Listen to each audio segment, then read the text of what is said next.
Hello बच्चों, स्वागत है आप सबका एक बार फिर से infinity learn JEE by Shri Chaitanya पे। मैं हूं अनिरुद्धा सर, आपका फिजिक्स फैकल्टी यहाँ पे। और आज हम हमारे बिटसैट की सीरीज को कंटिन्यू कर रहे हैं, जहाँ पे हम कुछ चुनिंदा सवाल लेते हैं और उनको स्पीड में करने की कोशिश करते हैं। जैसे बिटसैट में आपको पता है, it's not about question difficulty. Question in fact काफ़ी डायरेक्ट, काफ़ी सिंपल, फॉर्मूला बेस्ड आते हैं, नीट लेवल, पुराने नीट वाले लेवल आते हैं। लेकिन इट्स अबाउट स्पीड। आपको 180 मिनट में 130 सवाल करने होते हैं, बहुत स्पीड चाहिए वहां पे। तो हमारे इन सेशंस का भी गोल वही है कि उस लेवल के क्वेश्चंस, उस डिफिकल्टी के ही क्वेश्चंस लाएं। लेकिन द गोल इज कि हम जितनी जल्दी चीज को कर पाएं, क्योंकि आपको जनरली टारगेट रखना है कि अगर आपका 30 सवाल है फिजिक्स में, you should try to close it within 45 minutes. ठीक है, तो चलो आज भी वही करेंगे। कल हमने ऑलरेडी किया है पार्ट 1, अगर आपने वो नहीं देखा है आप उसके वीडियो जरूर देख लेना। उसमें भी काफी सारे सवाल है, 30 क्वेश्चंस हैं। आज भी 30 क्वेश्चंस हैं। इसका पूरा एनोटेटेड पीडीएफ भी आपको साथ में मिलता रहेगा। और कमिंग फॉरवर्ड हमारे और भी 2 दिन बाकी हैं फॉर दिस सीरीज, तो मेक श्योर आप सब्सक्राइब रह रहे हो हमारे इन्फिनिटी लर्न जेई चैनल पे। इस वीडियो को आप जरूर लाइक कर रहे हो, क्योंकि बहुत ही शानदार वीडियो है, बहुत ही यूजफुल रहने वाला है। शॉर्ट 1 घंटे में करेंगे, लेकिन we will cover a lot of questions. ठीक है, चलो शुरू करते हैं पहले सवाल के साथ। Needles N1, N2 and N3 made of ferromagnetic, paramagnetic and a diamagnetic substance respectively. A magnet when brought close to them, what will happen to them? किसको क्या बिहेवियर होगा? देखो, सबसे पहला है ferromagnetic. Ferromagnetic is strongly attracted to a magnet. ठीक है। Paramagnetic N2 है, पैरामैग्नेटिक वीकली अट्रैक्टेड होता है और डायमैग्नेटिक रिपेल्ड होता है। तो yes Hari Kumar, correct. N1 strongly होगा क्योंकि फेरोमैग्नेट है, N2 weekly because it's a paramagnet, और N3 डायमैग्नेट है तो वो रिपेल होगा। Correct. University petroleum and engineering studies, मेरे को इस पर बहुत विस्तार में नहीं पता। चलो इसका देखते हैं।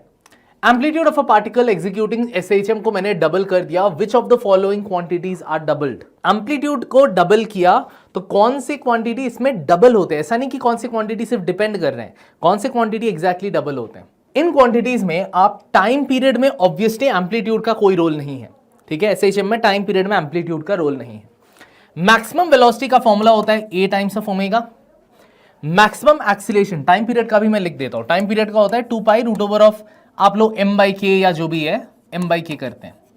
इसका A ओमेगा है। मैक्सिमम एक्सीलरेशन का A ओमेगा स्क्वायर है। टोटल एनर्जी का half m omega square A square है।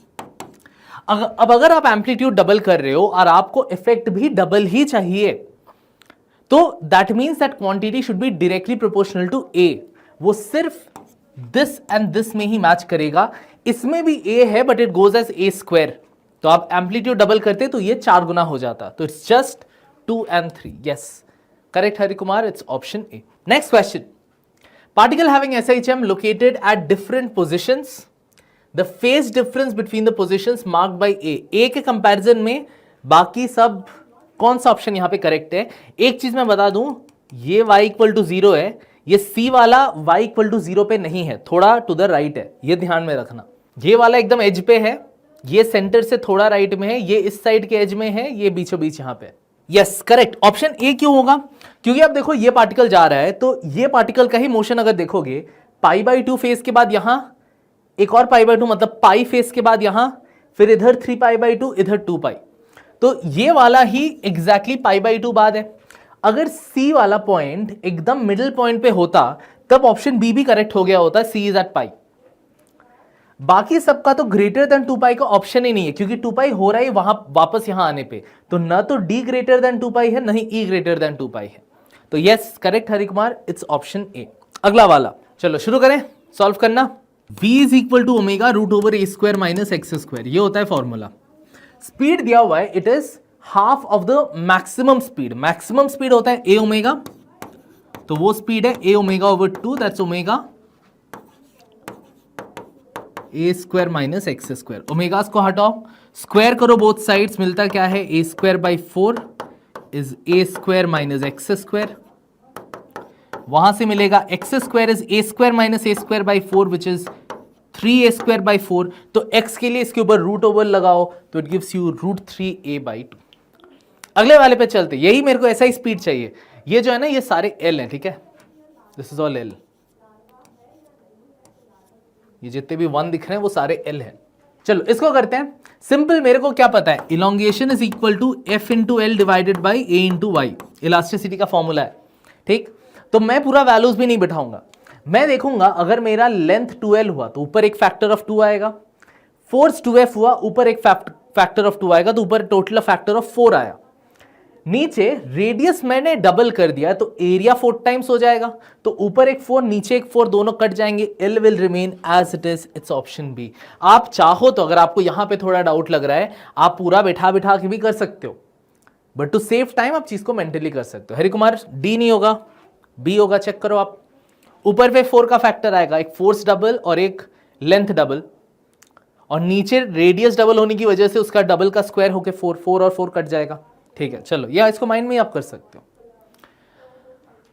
यहां पे Young's moduli of the material of wires A and B are in the ratio 1:4, area of cross section दिया हुआ है, same amount of load मतलब F same है, then elongation produce का ratio क्या होगा। सिमिलर क्वेश्चन, अगेन इलोंगेशन का formula लगाओ जो हमने पिछले वाले में यूज किया।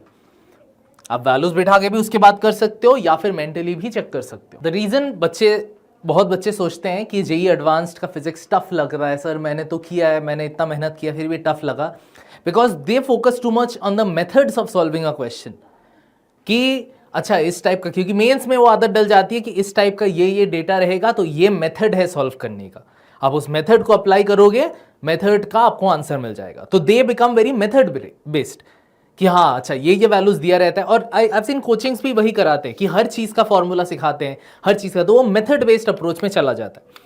और एडवांस में यूजुअली क्या होता है, मेथड बेस्ड सवाल नहीं आते एडवांस में, क्योंकि हर सवाल यूनिक आता है, तो आप अगर उतना मेथड बेस्ड हो कि ये दिया रहेगा तो ये मेथड लगाना है, तो आप उसमें थोड़ा स्ट्रगल करोगे।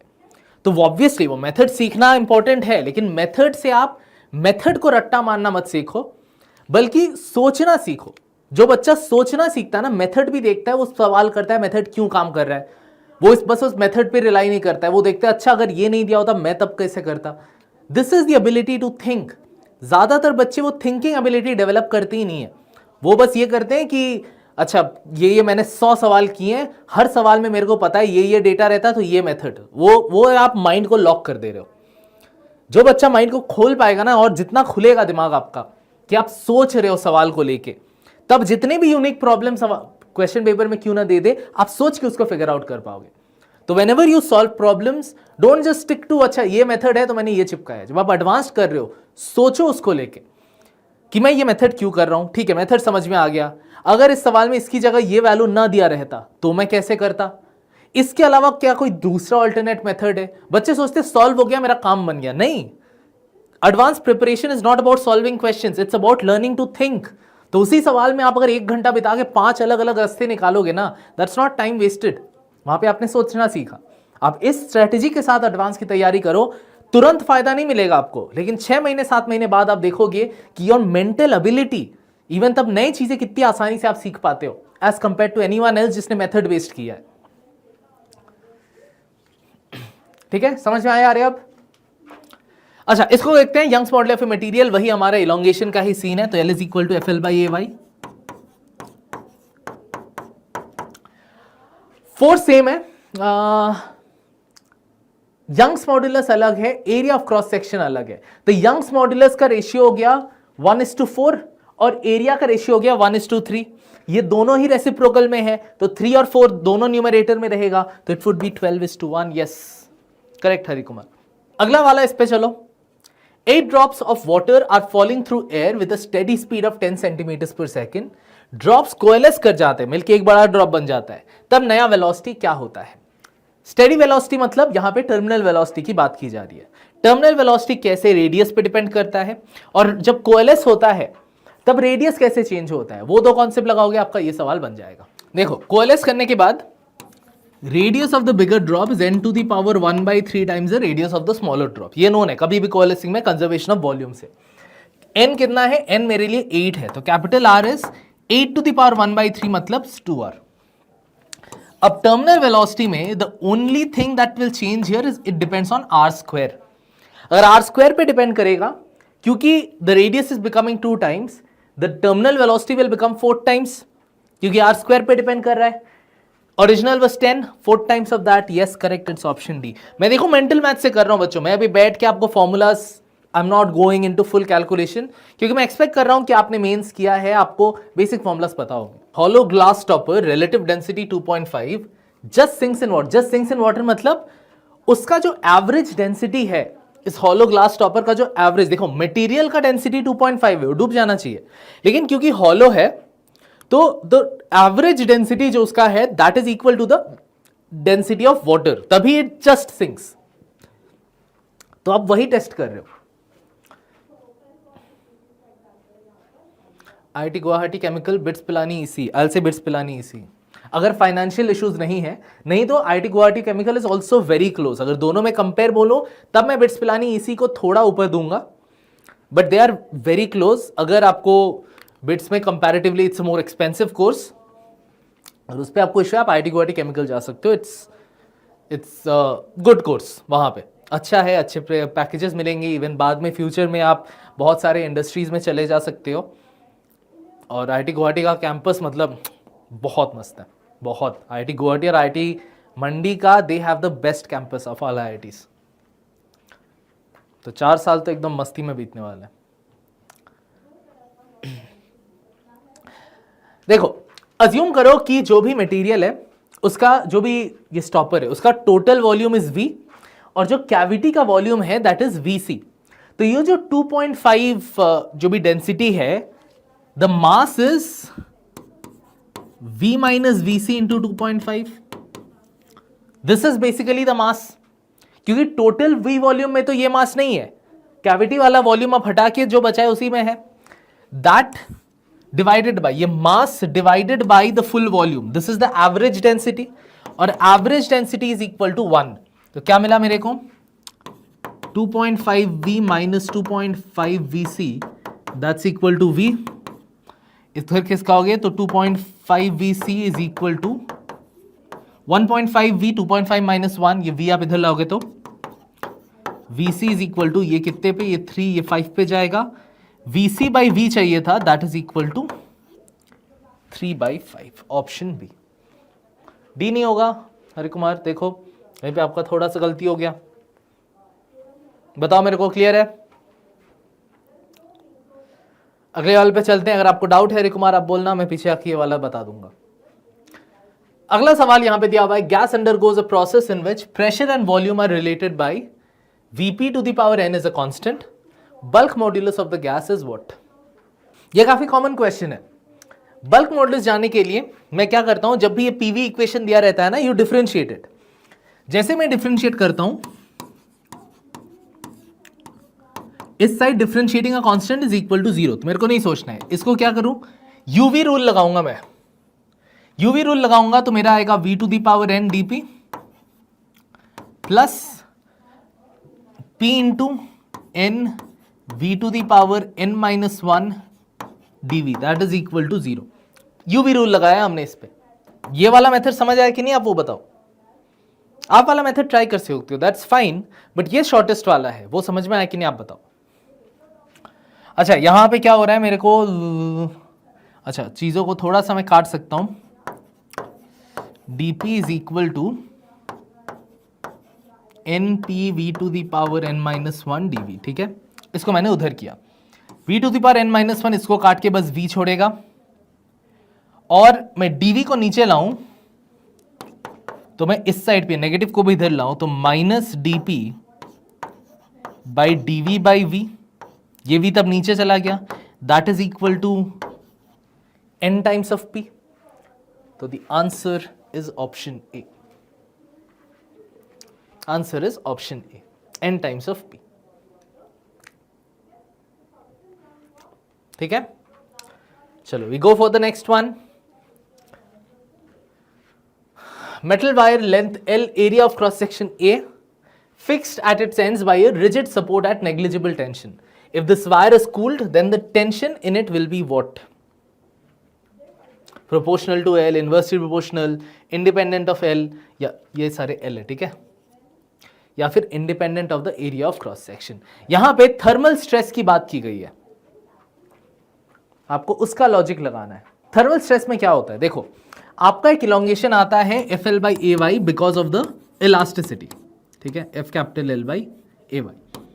और वहां पे वही इलोंगेशन अब थर्मल एक्सपेंशन थर्मल कॉन्ट्रैक्शन की वजह से आता है, तो वही delta L is basically L alpha delta T from that point of view. अब मैं बेसिकली इस फोर्स को देख रहा हूं, अगर मैं एल और एल काट दूं तो the force is equal to A Y alpha delta T. तो आप देखो that force that tension is independent of L, L cut गया हमारा, तो it is option C correct Hari Kumar. देखो सिंपल क्वेश्चन है बट या फिर से याद रखना बिट सेट में सिंपल है, थोड़े इधर उधर हल्के ट्रिकी रहते हैं, लेकिन फिर भी उसके बाद आप क्योंकि स्पीड में कर रहे हो और उस एग्जाम स्ट्रेस में the higher chances are silly mistakes का, आपको उस पर बहुत खास ध्यान देना है। नहीं डीवीपीज आपके टीचर अगर इन बुक से बना के दे रहे हैं that's good, stick to it. फिर से मैं बता रहा हूं आप मॉड्यूल्स डीपीपीज पहला फोकस रखो, फिर आपको करना है तो आप एक्सटर्नल बुक्स करो, लेकिन नेवर बी लाइक कि मैं एक्सटर्नल बुक कर रहा हूं, क्योंकि तब आप कोई भी बुक इतने सारे बुक्स आप 100% कंप्लीट कर नहीं पाओगे, इट्स नॉट पॉसिबल। 2 साल 1 साल में it is impossible to do that. तो that is why modules are good, क्योंकि कोई एक बंदा या कोई एक टीम, जैसे हमारे यहाँ पे श्री चैतन्य में ऑलमोस्ट 200 लोग हैं जिनका काम सिर्फ यही है कि वो क्वेश्चंस सारे बुक्स में ढूंढ ढूंढ के उसको मॉड्यूल में मॉडिफाई करके और बेटर बना के डालते हैं। तो at that point someone is doing that hard work for you and that is 200 people। आप अकेले 200 लोगों का काम नहीं कर पाओगे। Stick to the modules, उसको आप अच्छे से करो, वो खत्म हो गया then you can pick 1 or 2 books max, generally 1 book is enough, और उसको आप करो। Planet is at an average distance d from the sun, its average surface temperature is T। Assume that the planet receives energy from the sun and loses energy only through radiation from the earth's surface, तब the temperature is proportional to D to the power minus N. N की value क्या है? देखो I am assuming कि planet का radius is R, planet का radius is R. अब क्या हो रहा है, what is the power absorbed by the planet? The power absorbed by the planet is P, जो कि है सन जो भी पावर एमिट कर रहा है, divided by 4 pi D square. This is the intensity of that energy on the surface of the earth into आपका surface of the earth it's this, तो पाई आर स्क्वायर। वो इंटरसेप्ट कर रहा है उस इंटेंसिटी को बाय पाई आर स्क्वायर, और this is the power that comes in, that should also be equal to the power जो अर्थ एमिट कर रहा है। Bye Stephens law you know that is sigma epsilon 4 pi are square times T to the power 4, sigma epsilon not A T to the power 4, Stefan's law से power emitted. ठीक, अब ये are वार के ऊपर तो मेरे को फर्क नहीं पड़ता, I only look at this and I look at this, तो मेरे को मिलता है T to the power 4 is proportional to 1 by D square, तो T is proportional to 1 by D to the power half, मतलब यहां पे n का value is option C. Intensity of radiation at a distance r and 3r from a spherical source will be what? Come on, easy सवाल है, easy सवाल है।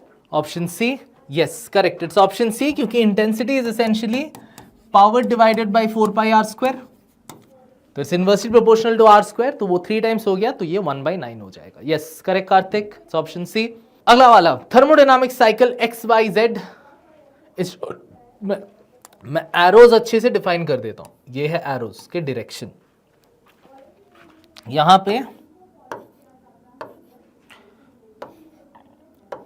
In case आपको arrows छोटे छोटे दिख ना रहे हो,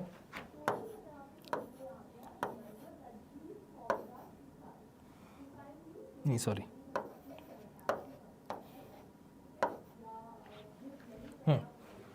कौन सा होगा यहां पे?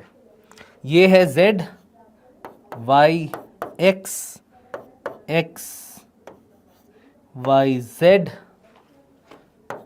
X Y Z X Y Z, ये है आपका setup.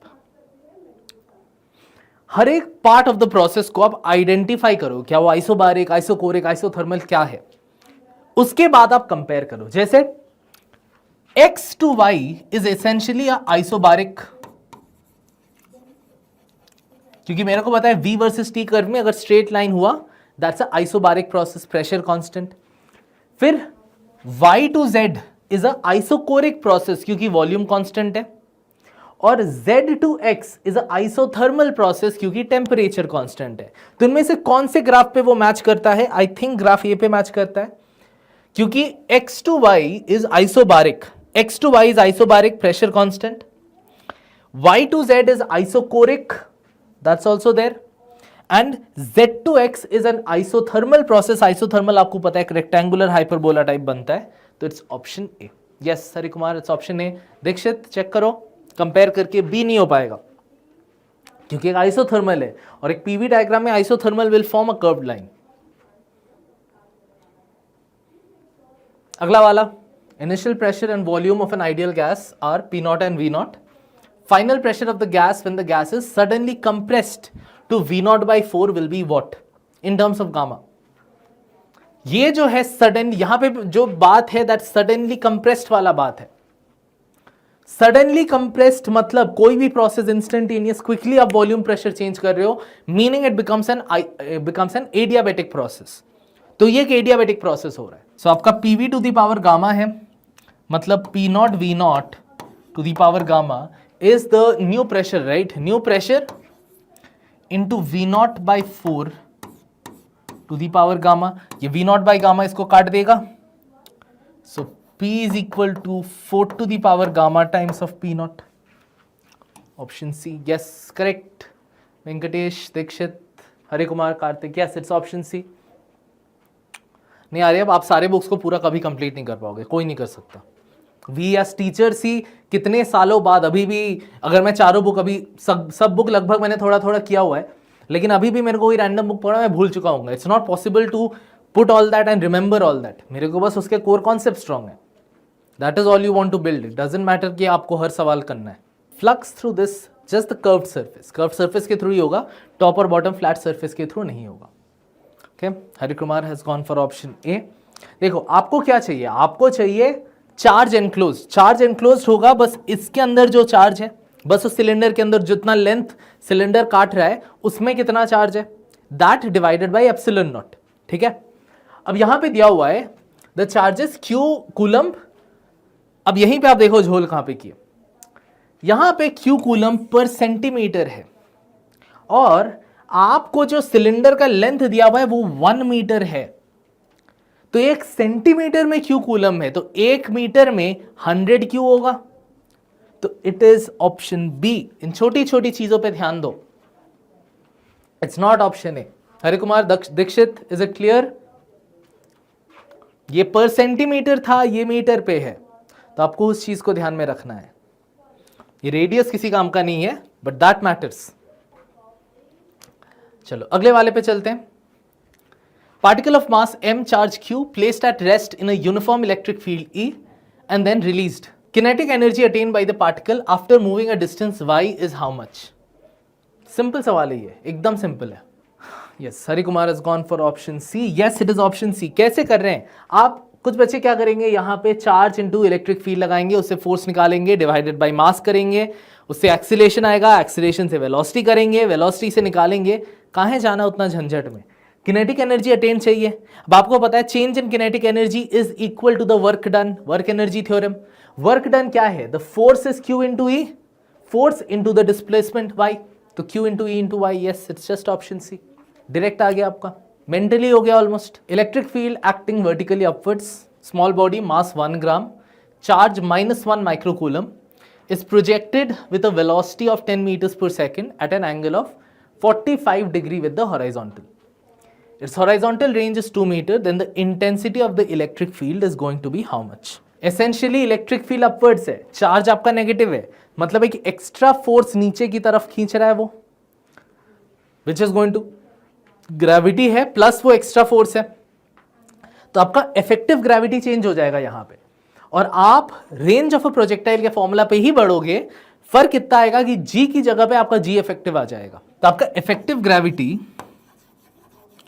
Is basically g plus Q E by M. g कितना है 10 प्लस q कितना है 10 टू द पावर -6, e ही मैं ढूंढ रहा हूं, divided by the mass is 10 to the power -3 gram में है, -3 छोड़ेगा यहां पे, ठीक है। 10 प्लस 10 टू माइनस 3। अब मेरे को क्या दिया हुआ है, रेंज इज 2 मीटर, तो मेरे को पता है R is equal to U square sine 2 theta by G effective.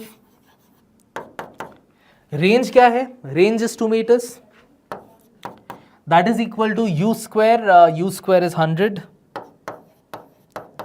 sin 2 theta sin 45 into sin 2 into 45 sin 90, that's basically 1 divided by G effective। G effective क्या है, G effective है 10 plus 10 to the power minus 3e। इसको काटो, ये 50 छोड़ेगा, तो 10 to the power minus 3e that is equal to 50 minus 10 40, तो e is equal to 40,000। वो 10 to the minus 3 उधर 10 to the power plus 3 होकर जाएगा। Yes correct. चलो अगले वाले पे चलते हैं। यहां पे बताओ, प्रोटॉन एंड इलेक्ट्रॉन में सेम क्या है, प्रोटॉन और इलेक्ट्रॉन में चार्ज सेम है लेकिन मास अलग है। It is going to go, A is going to go with an H, क्योंकि जो काइनेटिक एनर्जी गेन्ड है वो तो डायरेक्शन पे डिपेंडेंट नहीं है, वो जस्ट Q इंटू V है, तो उसकी बेसिस पे इन दोनों को सेम मिलेगा। ठीक है। बी वाला proton and positron, proton and positron में क्या है, दोनों का फोर्स सेम लगेगा क्योंकि दोनों का चार्ज सेम है। B is going to go with G and B is going to go with E क्या, नहीं B is not going to go with E, AH BG, बस ये तो लगेगा, BH के साथ भी लगेगा, correct. It's going to be option A. देखो अब हमारा मैच कर गया, इट इज ऑप्शन ए। ये सारे ऑप्शंस में ये कॉमा नहीं है जगह जगह पे, इसीलिए दैट्स थ्रोइंग मी ऑफ। यहाँ पे एक एक बार लगना चाहिए ऐसे। It is option A. BITSAT में जो PYQs हैं वो मेमोरी बेस्ड होते हैं। BITSAT doesn't release questions because BITSAT pulls from a common database, it's not created from scratch और एनीथिंग। कोई बैठ के क्रिएट नहीं कर रहा, वो एक बड़ा डेटाबेस है, उससे पुल किया जाता है, इसीलिए क्वेश्चंस कॉमन आ जाते हैं बहुत सारे। लेकिन यही कारण है वो क्वेश्चन पेपर कभी रिलीज नहीं करते। अब देख लो आप, मैं ड्रॉपिंग के ऊपर एक सेशन अलग लाऊंगा वेरी सून। आपको बहुत इंपॉर्टेंट है ये समझना कि ये जो 1 साल आप वेट करोगे, 1 साल में आप क्या अलग कर लोगे। ये 2 साल में आपने जो चीज़ नहीं कर पाए आप, जिसकी कारण से गया फिजिक्स, क्या वो फैक्टर बदलेगा? ऐसा नहीं कि मैं मोटिवेटेड हो जाऊंगा, वो बात नहीं है।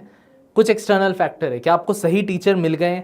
हो सकता है पिछले 2 साल आपको फिजिक्स में सही टीचर नहीं मिले, क्या आपको सही टीचर मिल गए? क्या आपने गलत मटेरियल, गलत स्ट्रैटेजी किया था, क्या आपको अभी सही स्ट्रैटेजी पता है?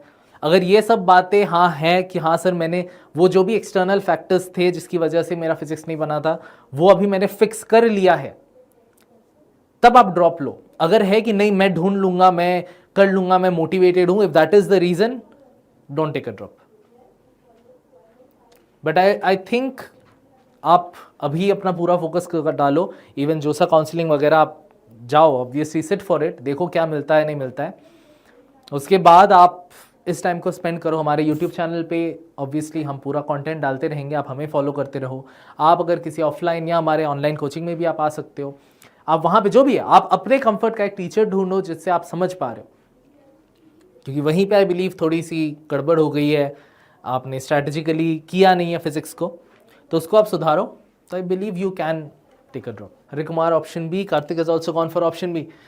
मास दिया हुआ है, चार्ज दिया हुआ है, magnetic field induction, it's direction of motion is perpendicular to the direction of magnetic field. For what value of velocity will it pass straight through. मतलब बेसिकली जो मैग्नेटिक फोर्स है वो फोर्स ड्यू टू ग्रेविटी को cancel कर देगा। मतलब QVB the magnetic force should be equal to the force of gravity. अब मैं स्पीड ही ढूंढ रहा हूं ना,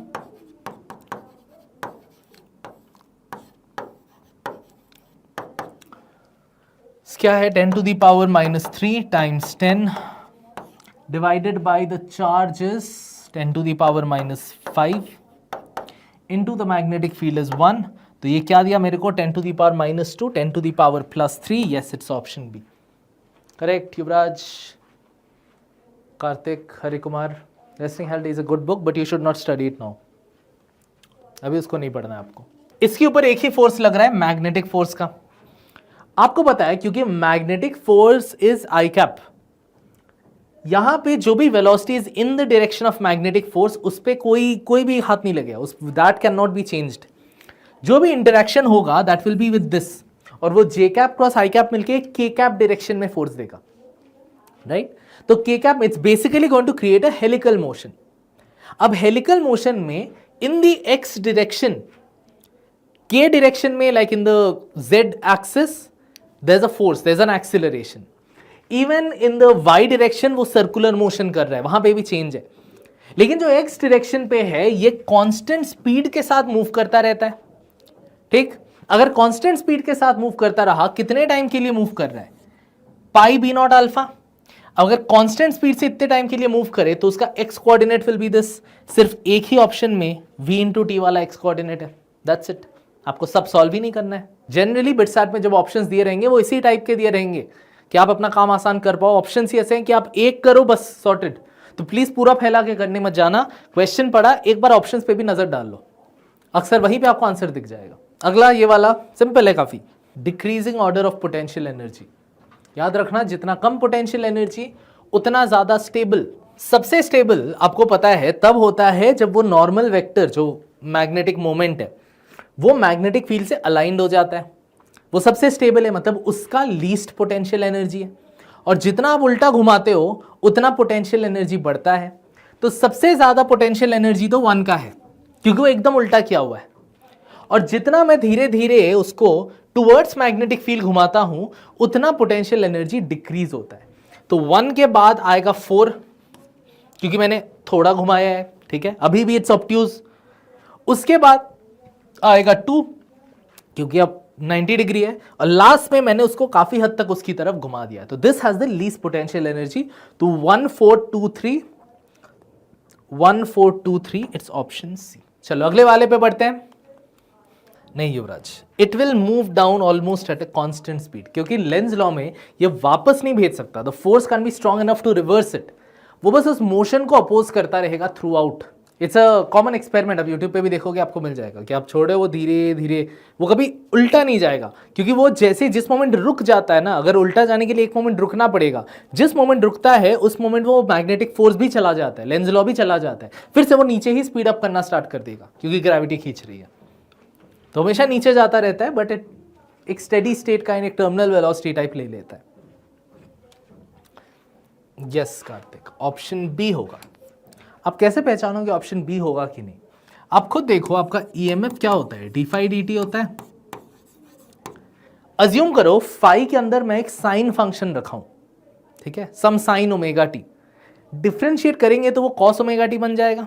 मतलब अगर फाई साइन ओमेगा टी है तो ईएमएफ कॉस ओमेगा टी होगा, और साइन और कॉस के अंदर what is the phase difference? It is pi by 2। Yes correct Anadi, it's option B. Venkatesh clear है? समझ में आया? आप एग्जाम्पल लेके कर सकते हो, आसान बन जाएगा। Yes Hari Kumar, it's option B. चलो अगले वाले पे चलते हैं। देखो सिंपल है, आपका ईएमएफ जो है that is BVL, right? BVL sine theta, यहाँ पे परपेंडिकुलर ही है तो मेरे को सोचना नहीं है। मैग्नेटिक फील्ड ऑलरेडी हॉरिजॉन्टल दिया हुआ है जिसके थ्रू कट करते हुए जा रहा है, that's 1.75 times 10 to the power -5। Speed क्या है? 1080 इंटू 5/18 क्या देगा? This will go with 4 I think. 18 into नहीं 6 पे जाएगा ना, 60 पे जाएगा। 60 इंटू 5 दैट्स 300 मीटर्स पर सेकेंड, ठीक है। तो स्पीड हो गया 300 मीटर्स पर सेकेंड। मीटर्स पर सेकेंड में लाना, एसआई में लाना। और लेंथ क्या है? विंग स्पैन है 40 मीटर का, दैट्स द लेंथ। अब इसको मल्टीप्लाई करें, इन 3 जीरोस को हटाओ, यहाँ पे -2 करो। 1.75 इंटू 4 कितना जाएगा? 3.5, that is 7। 1.75 into 4 is basically 7। 7 into 3 is 21। 21 के आसपास है ये 0.21। Next one, again simple question. Simple है, आपको फ्लक्स दिया हुआ है, ईएमएफ इंड्यूस चाहिए, it's just D phi D T, that's it. Negative D phi D T है, मेरे को सिर्फ मैग्नीट्यूड पूछा तो I don't really care about that. Differentiate करेंगे क्या मिलेगा? 5t क्यूब करेंगे मिलेगा 15t स्क्वायर, माइनस उधर का आएगा 100। कांस्टेंट का तो कुछ फर्क नहीं पड़ता, दैट्स इट। याद रखना ये मिली वेबर में है, ठीक है, तो मिली वोल्ट में आया ये मेरा, मिली वेबर में था, उसका ध्यान रखना। I want it at T equal to 2 seconds, बिठा दो आप। 15 into 4 that's a 60 minus 100 millivolt that's a 40। सो क्या हुआ, कहीं पे हमने वैल्यूज में झोल किया क्या यहाँ पे आंसर ही थोड़ा झोल दिया हुआ है। 15t², t इक्वल टू 2 किया, t² पे 4 आया, 15 4 60 हुआ, ये माइनस गया, 40 मिलीवोल्ट तो आ रहा है मेरा। 40 मिलीवोल्ट आ रहा है क्या? हो सकता है यहाँ पे कोई मिसप्रिंट है, हो सकता है ये 140 नहीं ये 40। ठीक है, चलो अगले वाले पे चलते हैं। AC voltmeter reads 20 volt across resistor, 30 volt across inductor and 50 volt across a capacitor. तो सप्लाई वोल्टेज कितना है? अरे यार बहुत सारा झोल है इस पे। अब देखो ये ऑप्शन, यहाँ पे भी कुछ मिसप्रिंट आ गया है बिलीव। अब चेक करके बताओ, अगर इनमें से मैच करता है वेल एंड गुड, अगर नहीं मैच करता है तो हो सकता है वो सी वाला ऑप्शन होगा। वो जो भी आंसर आता है आप बताओ मेरे को चैट में। देखो your V is equal to root over of VR² plus VL minus VC whole square. Please VR plus VL plus VC नहीं करना, ठीक है, क्योंकि वो अलग अलग एक्सेस में होते हैं। तो उसके बेसिस पे VR is 20² plus VL minus VC is 30 minus 15 जो कि है 15²। 400 प्लस 225 जो कि है root 625। Root 625 is basically 25। Option D. Yes, Hare Kumar 65 नहीं, ये सब ऐड नहीं हो जाते हैं, याद रखना ऑलवेज। एसी में आपका वोल्टेज अक्रॉस ए इंडक्टर और capacitor is in a different axis to a resistor, इसलिए उसको फेजर के नजरिए से सोचना पड़ता है हमें। यस कार्तिक, अनादि, वेंकटेश, इट्स ऑप्शन डी। देखो इंपीडेंस मतलब बेसिकली उसका reactance and so on and so fourth. मेरे को क्या पता है, यहां पे ये फ्रीक्वेंसी बढ़ने के साथ साथ I am looking at the behaviour. अब मेरे को पता है जब मेरा XC होता है, XC इज 1/2πfc और XL जो होता है दैट इज 2πfl, और जो रेजिस्टर होता है वो तो बेसिकली RE है, दैट्स इट। तो यहां पे आप देखो इनमें से दोनों रेजिस्टर हो ही नहीं सकता, क्योंकि अगर रेजिस्टर होता तो मैं फ्रीक्वेंसी बदल के भी value would not have changed. अगर रेजिस्टर होता तो उसका कर्व ऐसे निकलता, वैल्यू चेंज ही नहीं होगा। लेकिन यहां पे अब या तो XC है या XL है। जो कर्व A है दैट्स अ रेक्टेंगुलर हाइपरबोला, मतलब उसमें इंपीडेंस और फ्रीक्वेंसी का इनवर्स रिलेशन है। इनवर्स रिलेशन किसका है? XC का है। तो आपको पता है curve A is basically XC, ठीक है, तो या तो ऑप्शन A या B में होगा। और XL जो है that is directly proportional to F, इसी कारण से it's a straight line going up, तो that means it's option B, not option C। Hare Kumar समझ में आया? Yes Venkatesh, it's option B। अगर वो रेजिस्टर होता, ये रेजिस्टर का है, ये XL का है, ये वाला XC का है, ठीक है। ओ अच्छा एक और है, अच्छा काफी सारे हैं, माय बैड, मेरे को लगा वही वाला लास्ट है। चलो इसको बताओ। स्टेप अप ट्रांसफॉर्मर है, 230 volt line and load current of 1:2, load current of 2 ampere. Ratio of primary and secondary is 1:25। What is the ratio of the, what is the current in the primary? Step up transformer है तो IP/IS is equal to NS/NP होता है, उसका inverse ratio होता है। जैसे voltage में ये VS/VP होता, यहां पे इनवर्स होता है। अब NS/NP आप देख रहे हो, सेकेंडरी का 25:1 है,